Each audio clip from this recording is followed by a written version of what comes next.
All right, good morning. Good morning, everybody. Ooh, I got some stuff in the way where my microphone's supposed to be. All right. So apparently Zelensky's on his way back to pick up another check.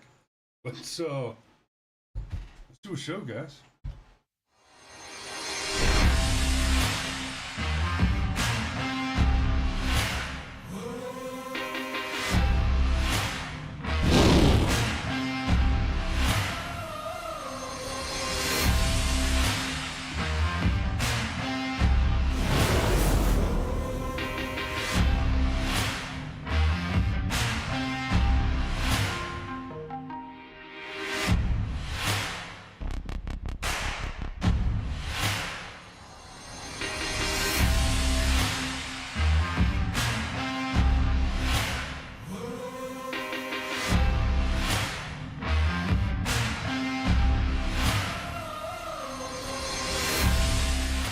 All right, good morning, everybody. Good morning. I see Fish and Golf at First Blood, and Cindy's back again, and there's Trish and Your Majesty.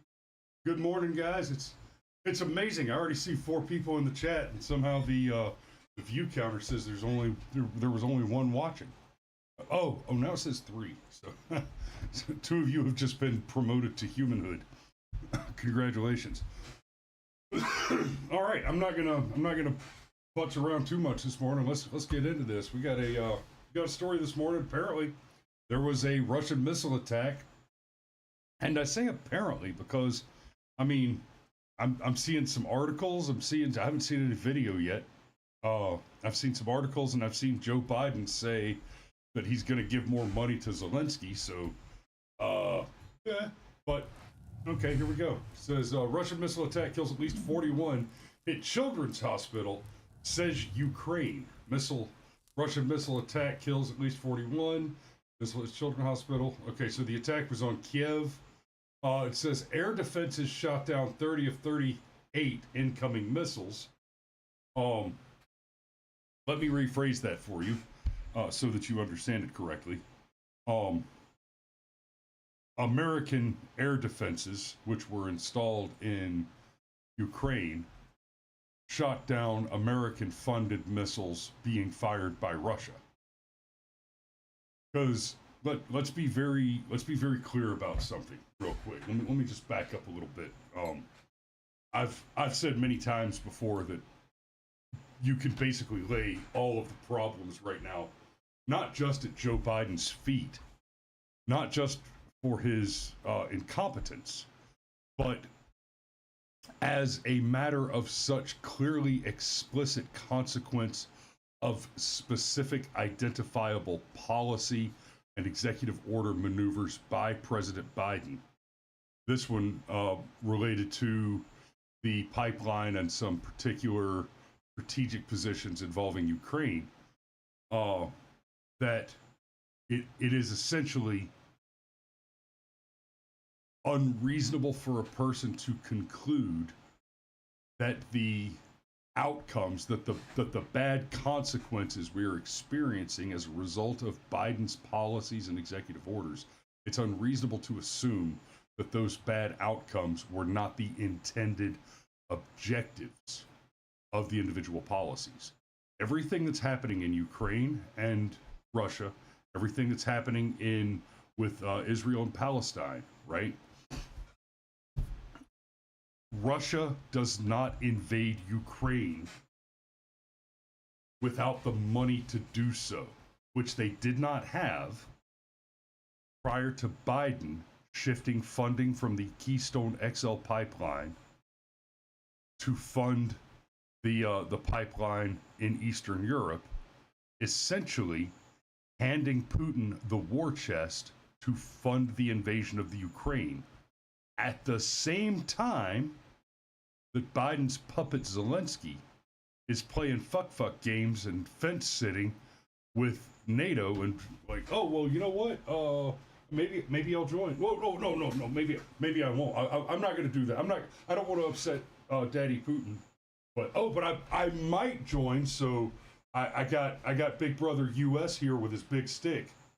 Hey, shit or get off the pot, son. But it's I find it interesting that this should occur now. Uh, we just had big breaking news over the weekend about Biden's fitness for office. Now, after the debate, it has been no secret that it's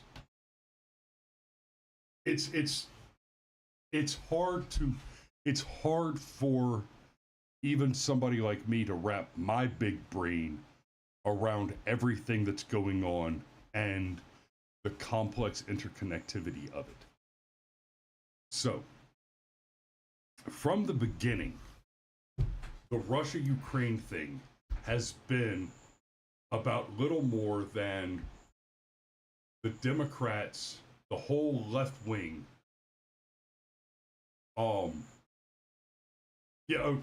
So Sergeant Major points out, don't forget Germany buying Putin gas.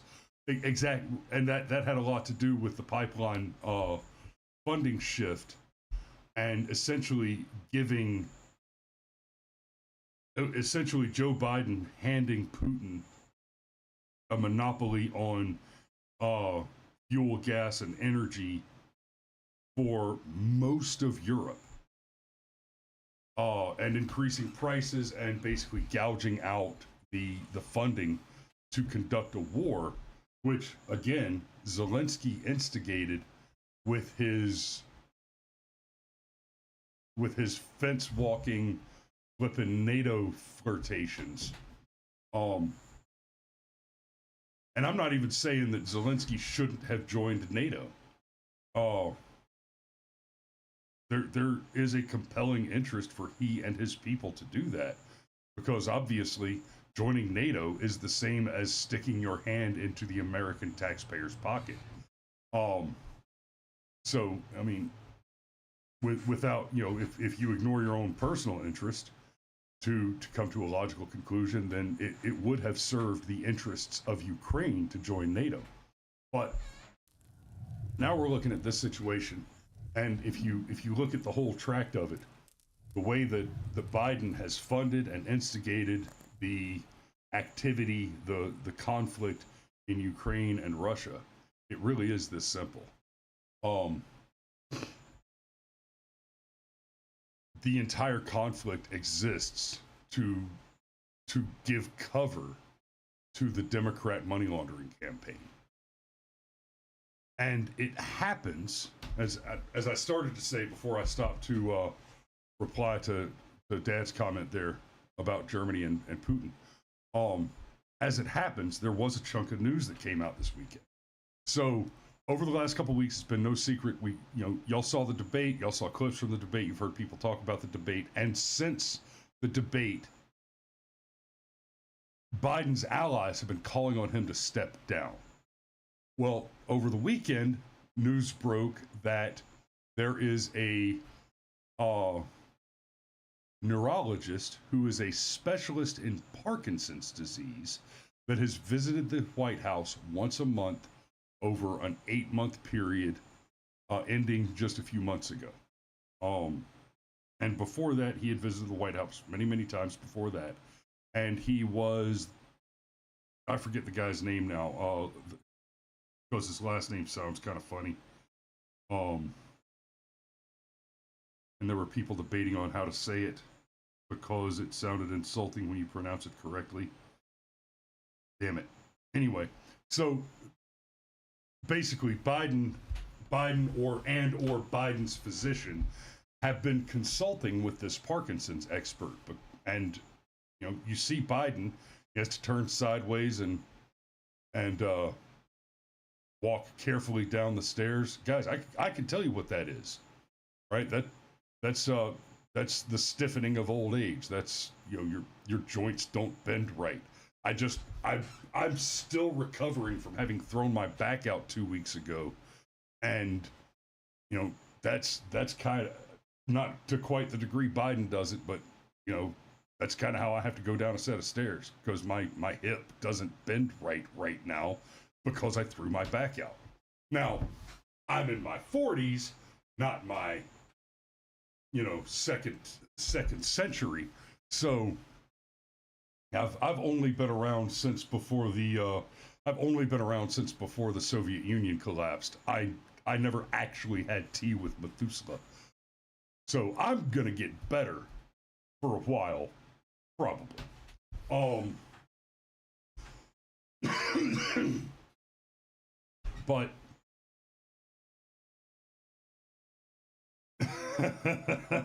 Waller says I coughed the other day too. No, that shit's not funny, Waller. Yeah, I don't think you were here for the story. I threw my back out the other day.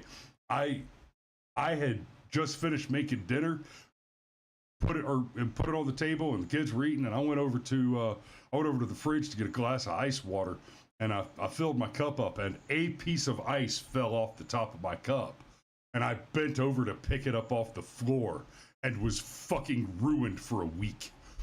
Oh yeah, I coughed the other day too. Yeah, keep an eye on that shit because I just spent a week in the hospital with pneumonia not less than a month ago. My man, I lost 60 pounds in less than a month. Anyway, so yeah, that shit's not funny, but it is super convenient that around the same time that the article's coming out, essentially it looks like they're that Biden's physicians have a legitimate concern that he may be suffering from Parkinson's. So it's not just garden variety, old age, sun setting, sundowning, uh, and all that. We may have a very serious illness on our hands here. Now, I don't know that. But let's be perfectly fair. It may be, and it is the case that some of the symptoms of Parkinson's are the same as the mere natural consequences of being a middle octogenarian, right? There are some things that happen to the body that, if like the stiffening, right? Like the weird clawed hands thing he does where he pulls his hands into himself and does that kind of, he goes, I am the lobster, cuckoo, cuckoo, and then brings him in like he's a velociraptor or a T-Rex when he walks, right? Those are things, that we expect in old age when your mind isn't as sharp and it's harder to think about what you're doing with your hands while you're moving your feet, et cetera, et cetera. Obviously, if we were to see this in a younger man, like hell, even me, like I said, in my mid 40s, even somebody my age, you start seeing the velociraptor claws come out and the stiff leg and stuff. If there's not a good medical explanation, like, oh, there was a back injury and that's why my leg is stiff, then you'd absolutely be looking to a neurologist and asking the question about Parkinson's. But with somebody like Biden, it may just be old age. Could be. But if you're having those symptoms in old age, then, my friend, you are, well, apparently too old to stand trial for crimes to which you have confessed, according to the prosecutor, whose name I forget, Gurley something or whatever. But it's awful convenient that Russia should choose this particular time when Biden needs to raise a large amount of money for his war chest for a campaign that is falling apart, and B, suddenly has a desperate need for something to cover for his extremely bad poll numbers, his extremely poor showing in the current election cycle. So, I mean, I don't think I mean to go so far as to suggest that Biden ordered the CIA to throw a false flag on Kyiv just so that he could frame Russia, make some headlines, and then excuse bringing Zelensky to the White House to receive another several $billion of U.S. taxpayer money, which will invariably go missing or be wasted on a contractor that disappears overnight. But the timing sure does appear to be awfully convenient. timing is very convenient. Shit, Sergeant Major says the Olympic Games will be the smokescreen. Damn. Hey, Dad, you remember that time we just barely missed an Olympic Games bombing because we went to see the concert the night before the bomb? Ooh.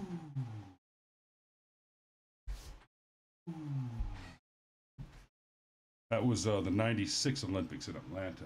We were at the concert at where the Olympic Park bombing happened in Atlanta. We were at the concert at that location the night before. That's yeah. So, like I said, I'm not saying that it's a false flag and that's why Russia struck, or even that it wasn't Russia, it was actually American assets that were super conveniently timed. But Joe Biden seems to be supporting the claim. He said, and this is from 8:33 last, so almost 12 hours ago, Russia's missile strikes that today killed dozens of Ukrainian civilians and caused damage and casualties at Kyiv's largest children's hospital are a horrific reminder of Russia's brutality. You know, it's interesting that they hit a children's hospital.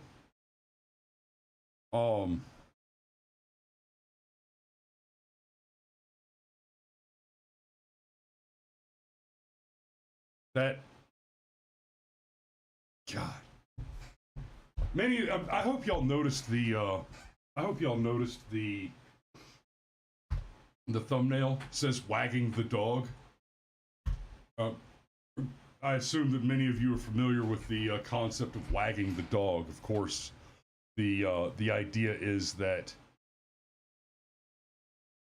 you know, okay, why does the dog wag his tail? Because the dog is smarter than his tail. If the tail were smarter, it would wag the dog.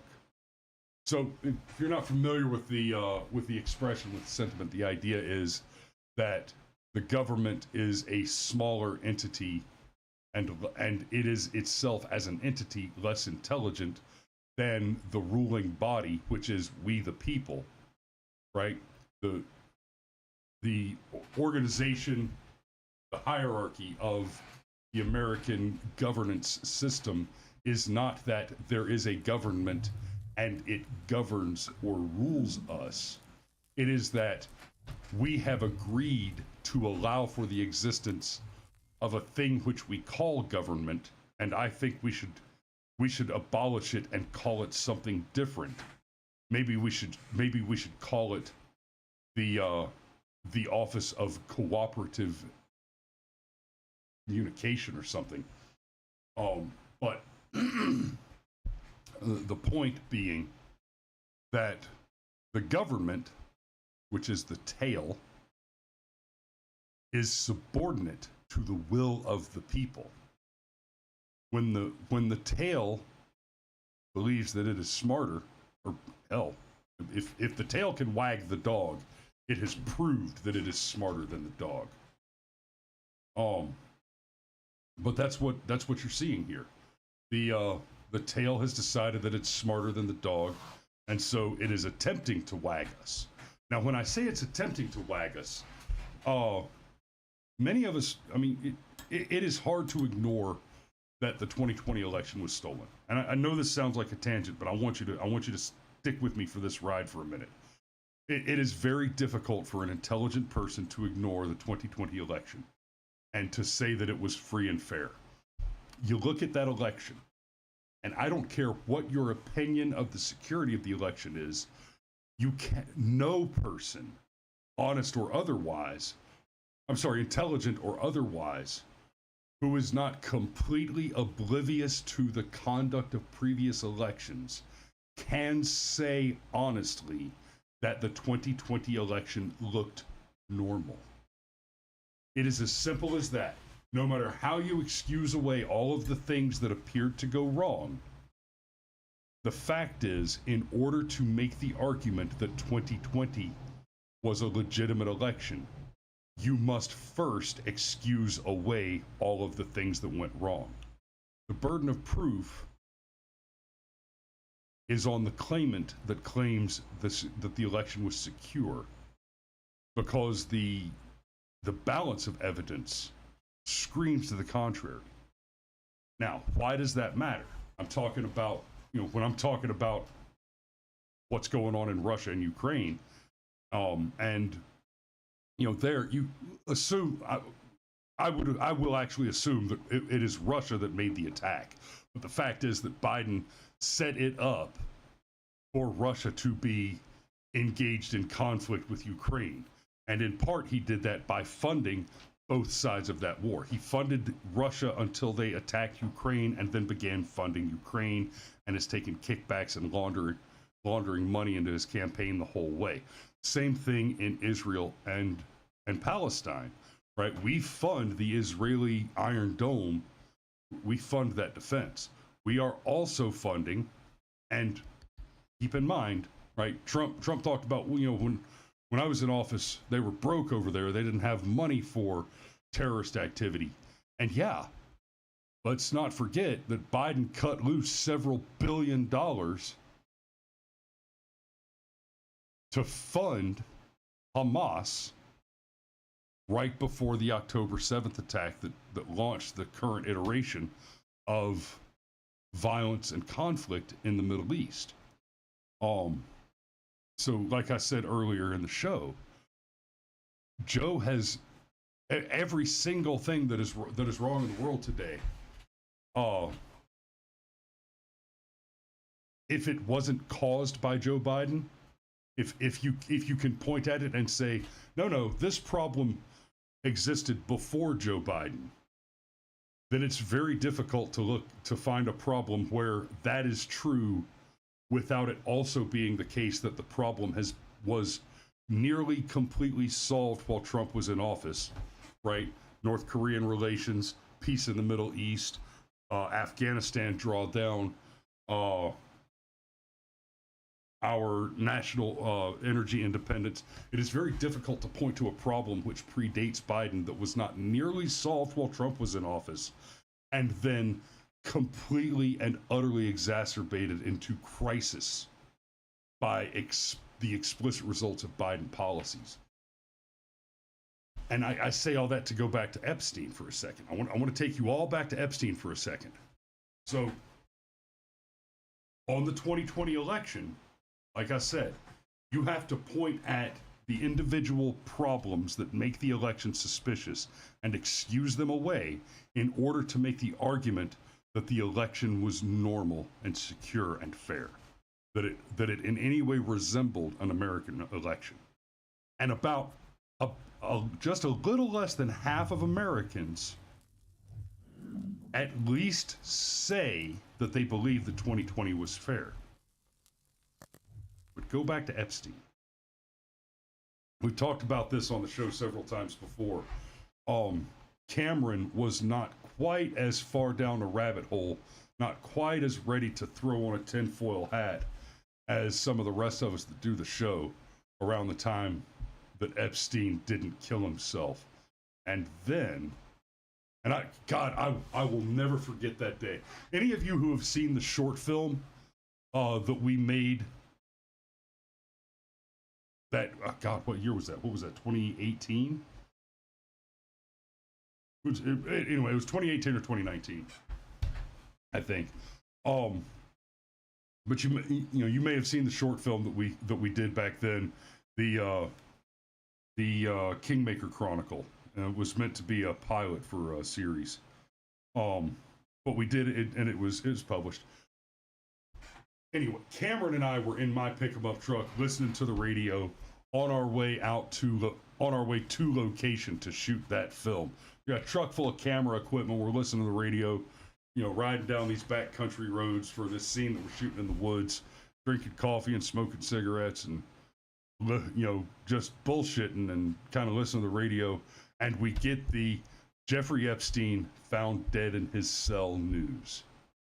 And I saw the light go on in Cameron's eyes. I saw the shadow move over his face. I saw him have that moment where it was like, holy shit. It, like, we've been saying this, you know, not just us on the show, tongue in cheek, cracking a joke. Like, the entire world has been joking that Epstein is going to commit suicide.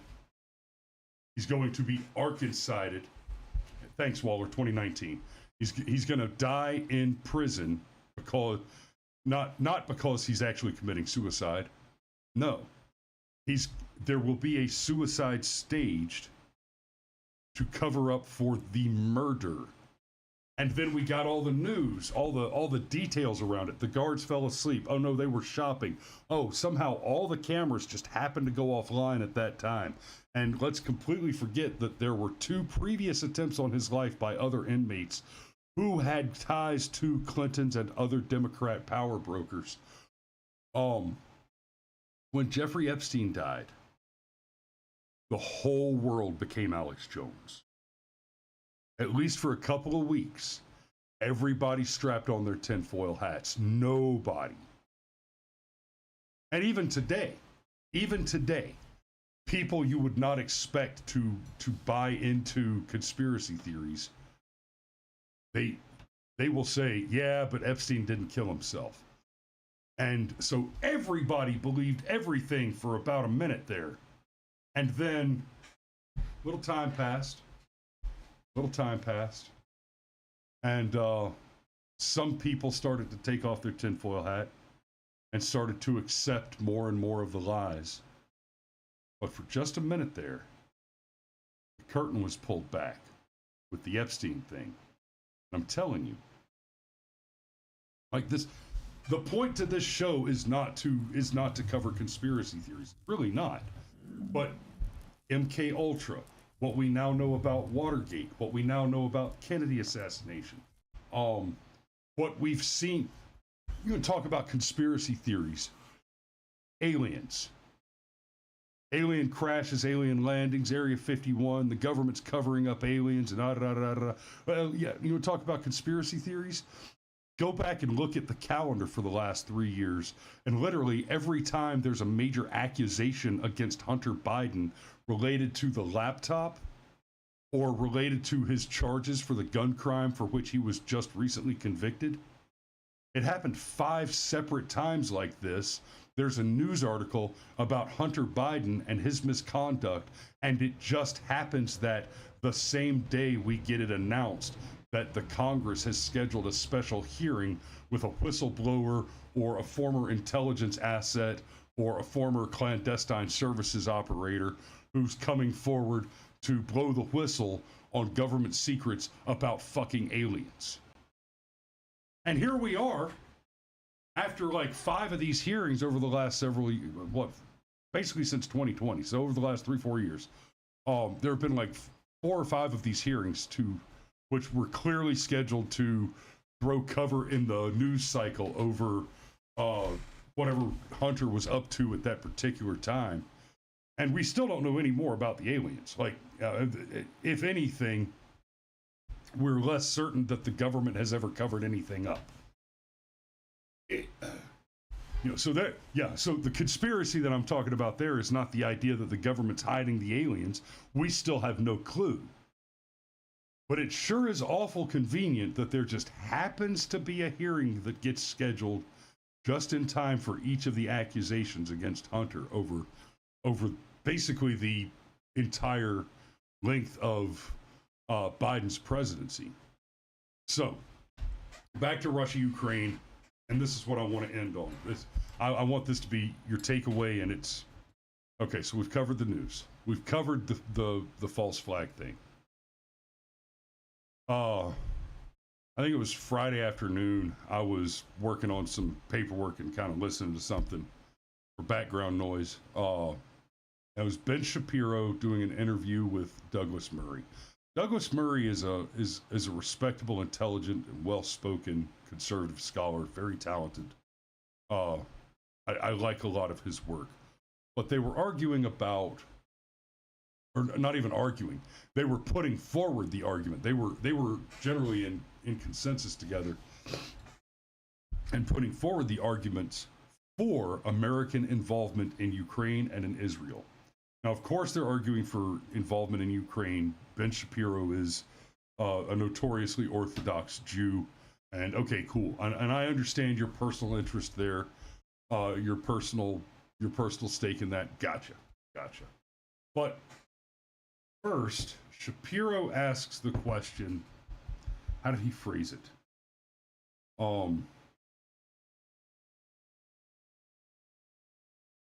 He asks the question, what is the American interest in Russia taking command and control of Ukraine? How does it serve America's interest for Putin to win and take control of the Ukraine? Okay, that's an interesting question. And my answer is, if Putin takes command and control of Ukraine, we stop wasting money we don't have on a conflict that we don't care about. So I would go so far as to say that we have an extremely compelling interest in leaving the Ukraine, in leaving Ukraine to the Russians. We do.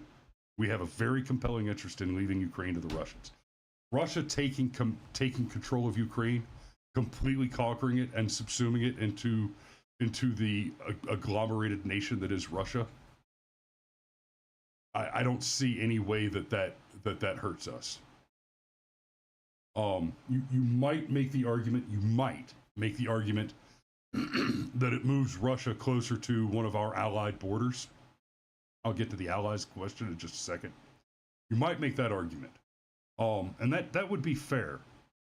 But the fact of the matter is that the continued existence of Ukraine, if you're going to talk about American interests, the continued existence of the Ukraine is a net negative to American interests. Now, before anybody gets too concerned about my flippant disregard of Ukrainian lives, let me make this very clear. Let me help you understand this. The alternative to that, at present, is that conflict continues and Ukrainians continue to die. And Russians continue to die.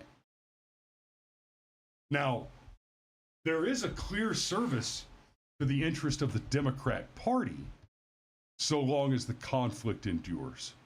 Because the Democrat Party has two very clear interests in any conflict. They have made it very clear, very explicitly clear, that one of their targets, one of their goals, is to reduce global population. Democrats are a big fan of international conflict because it, like the abortion mechanism, right? It's all about sacrificing human lives to an evil entity which promises prosperity. Now, mathematically, the sacrifice of human lives, the reduction of the population, does benefit every person because it's one less mouth to feed. It's one less consumer consuming resources. Mathematically, that is true. And that's something that Democrats like to latch onto because, as in all things, and I mean, our national debt is tied very closely, is tracked very closely with the cost of our welfare state. And the mentality that has caused that to occur, being fucking lazy bums, is the same reason that the Democrats will latch onto an easy solution, right? Oh, there are poor people in the world who want our money. Let's kill their babies and send their sons to war. It is an easy solution. They love easy solutions. Because, let's not forget, one of the basic tactical ideas of the Democrat is to cause problems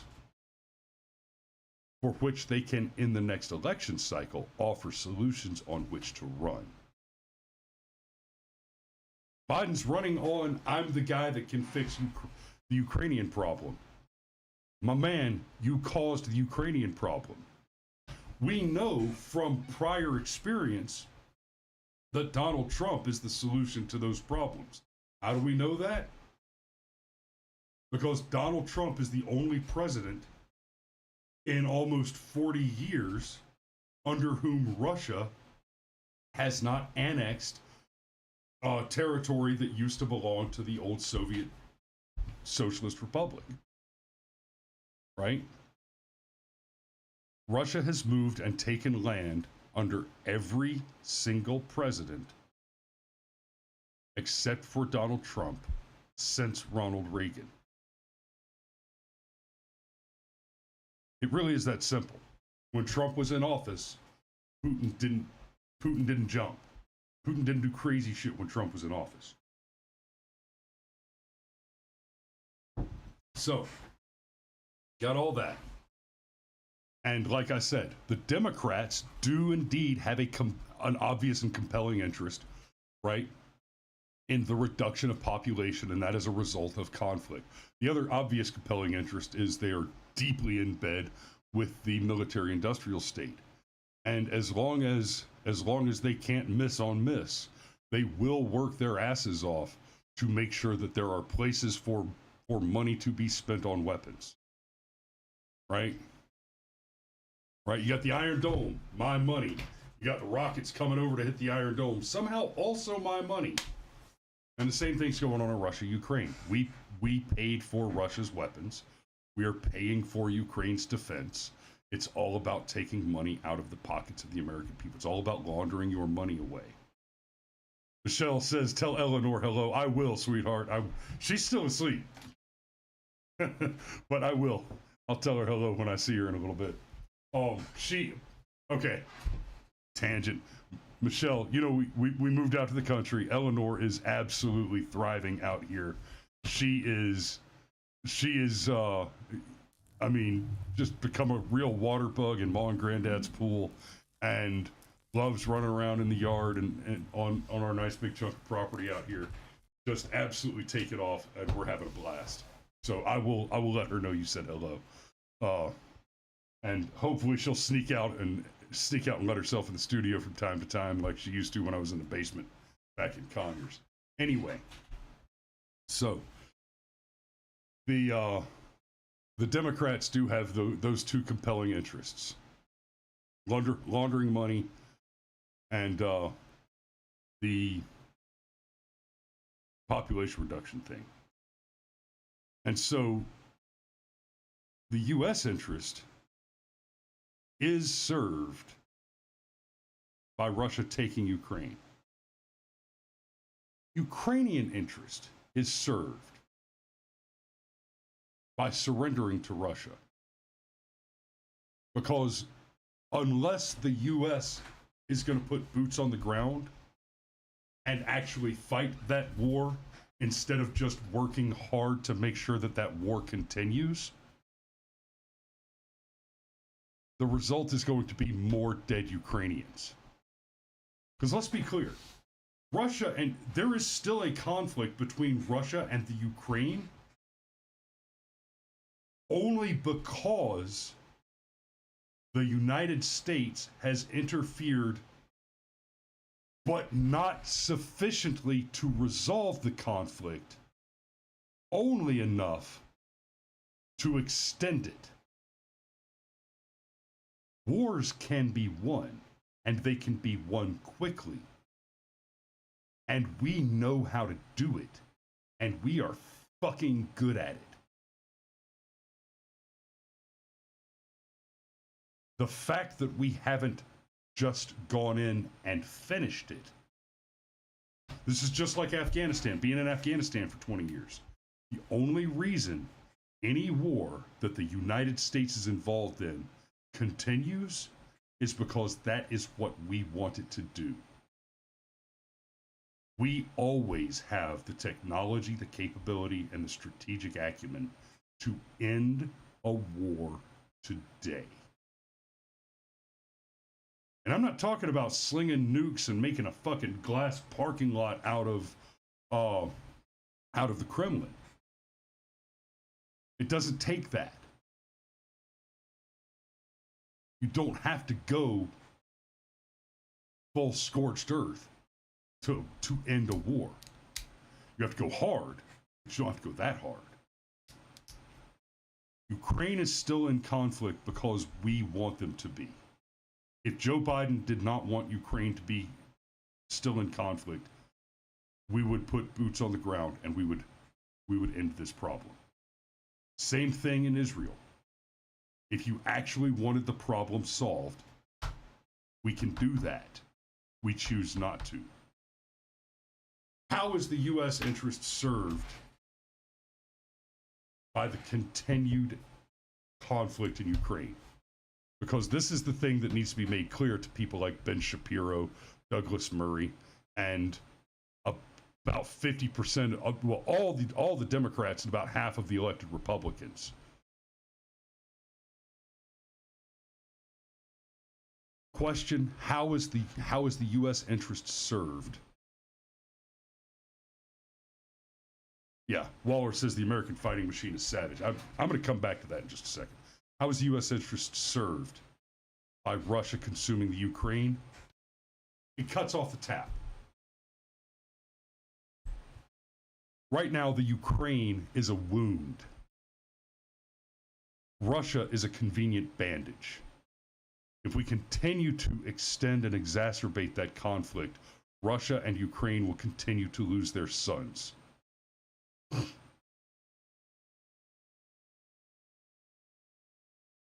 The casualties will continue to mount and have continued to mount for nearly 2 years. That conflict will resolve precisely when America either chooses to end the conflict itself or chooses to end the funding. The American interest is only served by either ending the conflict entirely, and I would argue that the better solution is to let Russia have Ukraine. And here's why. Part of the argument for funding the Ukraine is that there is an adage which says you can judge the value and the quality of a nation by how it treats its allies. And I would submit to you that that statement is correct.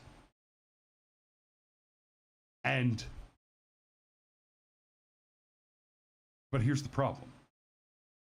When people say that, what they want you to take away from it is that you can judge America to be of high quality and high value because as a people, as a country, we are charitable and altruistic and we take care of other countries. But here's the thing. If that is the conclusion that you draw from the statement, then the problem is that you are applying a double standard because you are judging America alone by the standard that the country can be judged by how it treats its allies. If you apply that standard to any other ally of the United States, and so here's the analogy that I used to explain this to the boys the other day. You're broke, and all your buddies are broke, but you're just the least broke of them. So you manage to keep beer and potato chips and cigarettes in your apartment, and your buddies come and hang out all the time, and they eat your cigarettes, they eat your chips, they drink your beer, and they smoke your cigarettes. But you keep buying stuff because you want food, you want beer, soda pop, cigarettes, whatever. You want to have those things that you want to have, and you're spending 4 times as much on it as you would have to because your bum shithead buddies keep coming and hanging out and sucking up your food and beer and smokes, right?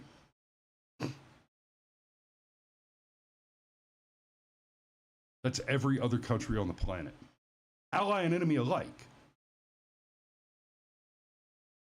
You would be hard-pressed to find any country outside of a few state terror sponsors in the Mideast to whom, and even several of those, to whom the United States is not currently sending at least millions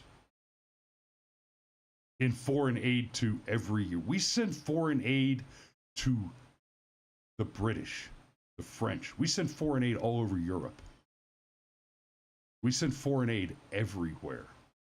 We send foreign aid to our enemies.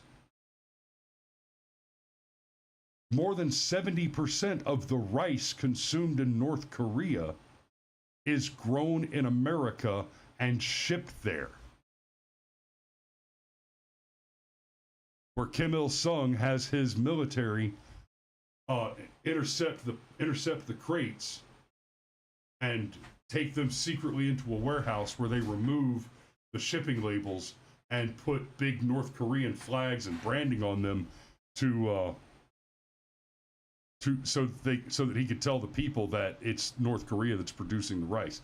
North Korea doesn't produce rice because Kim Jong-il famously, in the midst of a serious drought, watered all the rice fields with seawater because he didn't know anything. Oh God, it's not raining. Kim, we can't, dear leader, we can't grow rice because we don't have any water because it's not raining, it's a drought. What? Are you stupid? We're in a peninsula. There's a shitload of water over there. Use that.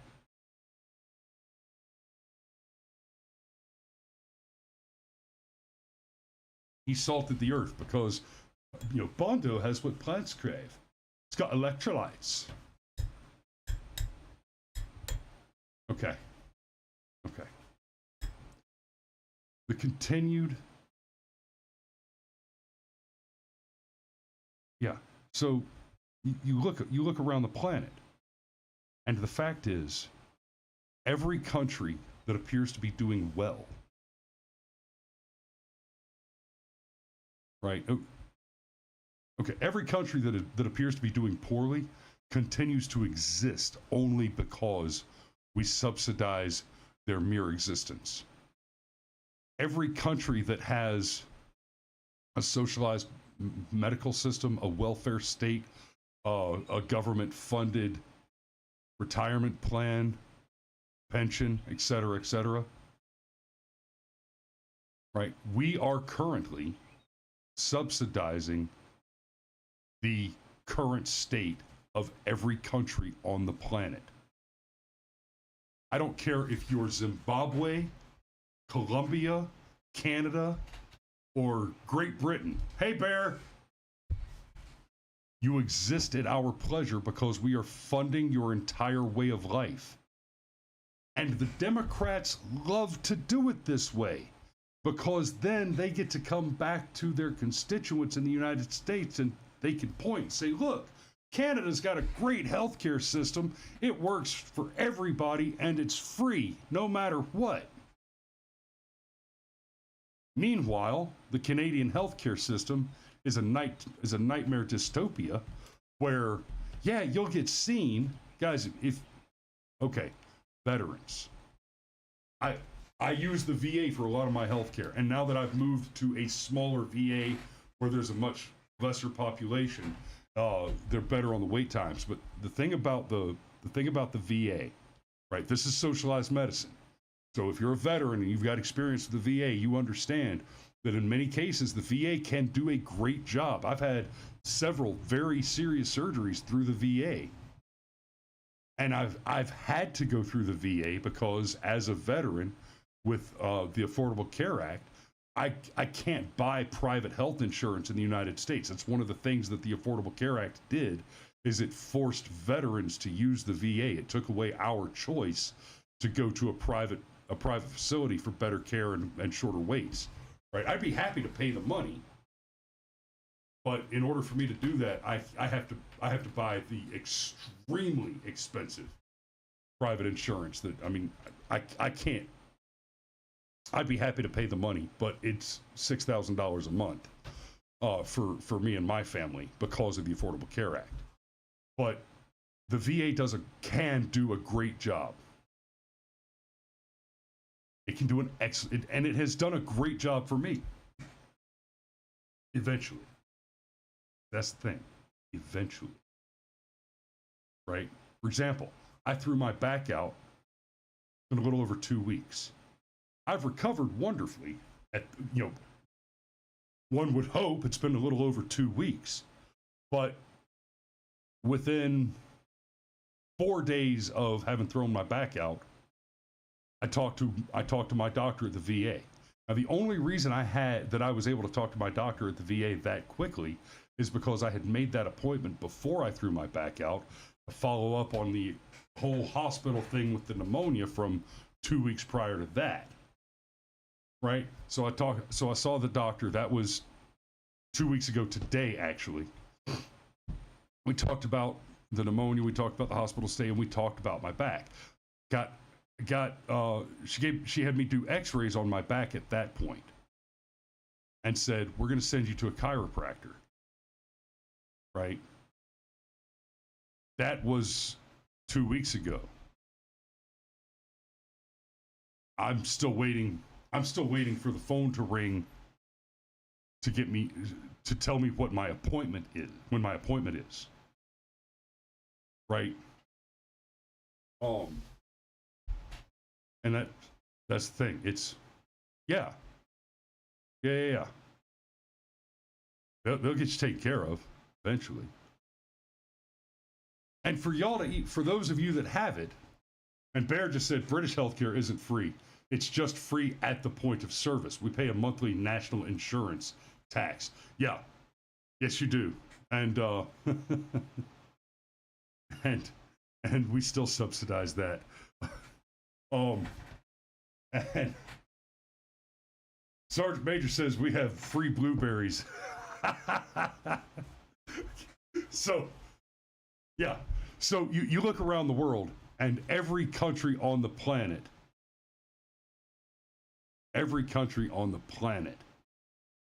except for the United States. Well, and also the United States. Every single country on the planet, without exception, is basically a parasite eating the United States.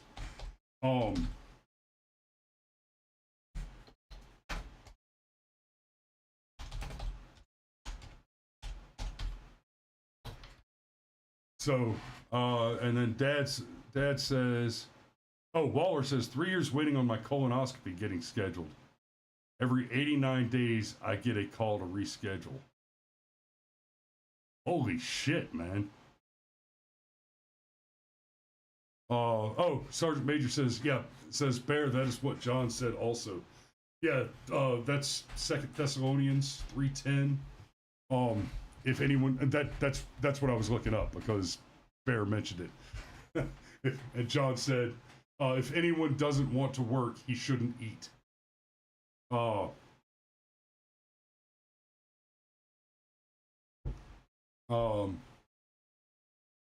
Yeah, so 2 Thessalonians.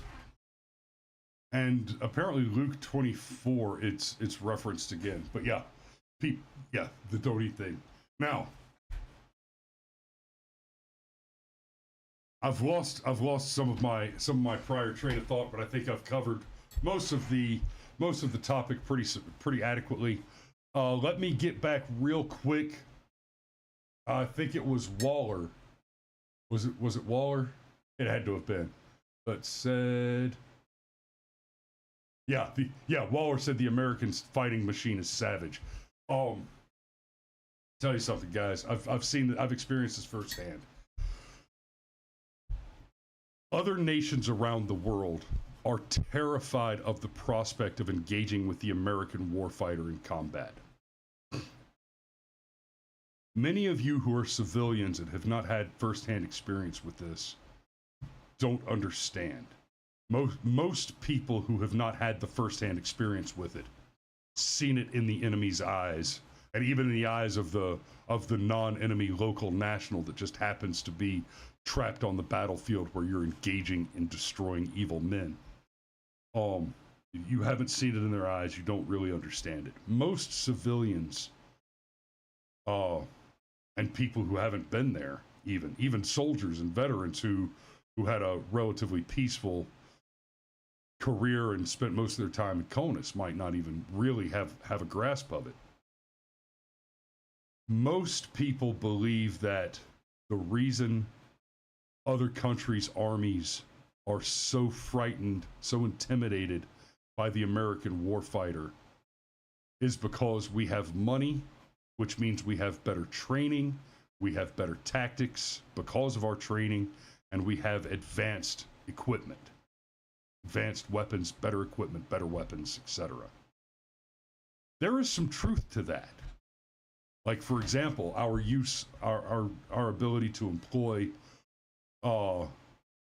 night vision goggles effectively, tactically, and the adage of the American soldier that we own the night, that is some scary shit. We will kick in your walls and drag you out of your bed in the middle of the night, and you won't know anything's wrong until you are cuffed and being dragged. I've seen me do it. The American warfighter terrifies the rest of the world. Waller said we're savage. Terrifies the rest of the world because it is a part of the professional culture. It is a part of the professional culture of the U.S. Army that the American fighting man is nearly sexually excited by the prospect of causing great harm to evil people for righteous purpose. It's not just that it's our job to kill people and blow shit up, and we, okay, we're good at that because it's our job and we practice to do our job. And our job is to, first and foremost, is to kill people and blow shit up. It is the conduct, it is the business of doing war. But the fact is, culturally, you'll hear people talk about their corporate culture, and it's all to do with beanbag chairs and ping pong tables. Culturally, what the American warfighter does is war. Let me clarify. And some of you have heard this story before. No shit, there I was, Sanjay, Afghanistan. It's about 1:30 or 2 o'clock in the morning. I was asleep in my rack. We had been on mission earlier. While the sun was up, we had just a foot patrol, but we had caught some bad guys and dragged them back. And then one of the units was on QRF, Quick Reaction Force. So their job was to stay awake in case something happened. They'd be ready to engage the enemy, close with and destroy the enemies of the United States of America in close combat. And so their job was to stay awake and alert. So it's the middle of the night. They're sitting in a tent, and they're drinking coffee and Red Bulls and smoking cigarettes, whatever they can do to stay awake and alert until they get relieved off this watch duty, and it gets taken over by their replacements, by their relief unit. Right, so it's about 1:30, 2 o'clock in the morning. I'm asleep, and the platoon leader, Lieutenant Ficken, comes in my chew and shakes me by the shoulder, says, "Hey, Lowry." Yeah, "Hey, Lowry. We've been me and the boys been in here playing Call of Duty for the last 8 hours, and man, we really need to kill somebody. You got any targets?" And I said, yeah, I can find something, sir. Sure. Why don't you go put on some coffee while I get my pants on?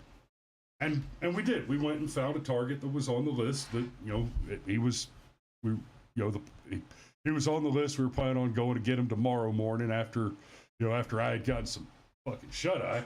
But whatever. Hey, sure, let's strap on some nods and go make the world a safer place, because you're getting bored with just doing it in a video game. Point is, the modern warfighter goes to war, and when he is not engaged in the conduct of war, he distracts himself from the absence of war conduct by pulling up video games to simulate war conduct in order to distract himself from the absence of the engagement. That's what you face when you entangle yourself with an American warfighter in close combat today. Well, in fairness, Waller, that's what you faced if you engaged us in close combat almost 15 years ago, and we've gotten a little soft since then, perhaps. But I dare say that most of our infantry, most of our kinetic apparatus is still steeped in that, in at least the fantasy of that culture. So. Unverified Bear says it's always been that way. It used to be trench art and poetry. 100%. Yep. All right. So, I'm going to go ahead and put a pin in it right there. Waller says, nah, we're giants on the battlefield, both physically and mentally. Yeah. Oh, Waller, you remember saying the creed of the American warrior scholar? You, buddy. All right, guys, I'm going to button it up right there. Thanks for watching this morning. We love you, and we'll see you tomorrow.